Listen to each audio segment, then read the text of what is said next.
સમાચાર વડોદરાથી કે જ્યાં બરોડા ડેરીની ચૂંટણી પહેલા કેતન ઇનામદારે એક બેઠક યોજી બરોડા ડેરીના ચૂંટણી મુદ્દે શુભેચ્છા મીટિંગ યોજાઈ।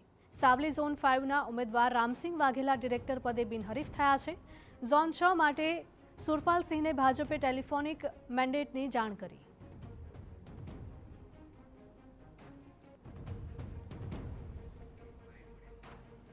આવનારા દિવસોની અંદર ચૂંટણી ચાલુ છે। 7 ઝોનમાં ઉમેદવાર બિનહરીફ થવાના છે।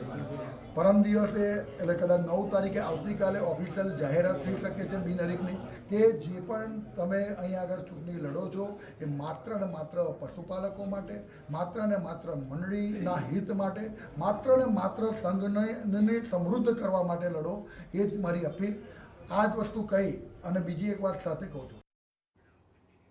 બીજી તરફ બરોડા ડેરીના દિનુ મામા અને જીબી સોલંકીને 76B અંતર્ગત નોટિસ પાઠવવા મુદ્દે કેતન ઇનામદારે પ્રતિક્રિયા આપતા કહ્યું કે પશુપાલકોને આટલું બધું પ્રોત્સાહન સરકાર આપતી હોય ત્યારે કયા કારણોસર ક્ષતિ રહી ગઈ છે?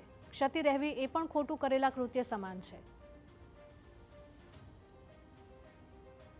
ડિપાર્ટમેન્ટમાં જે તથ્યો દેખાય છે ઓડિટમાં, એ ઓડિટના આધારે 76Bની નોટિસ ગઈ છે। 13મી તારીખે ખુલાસો આપશે।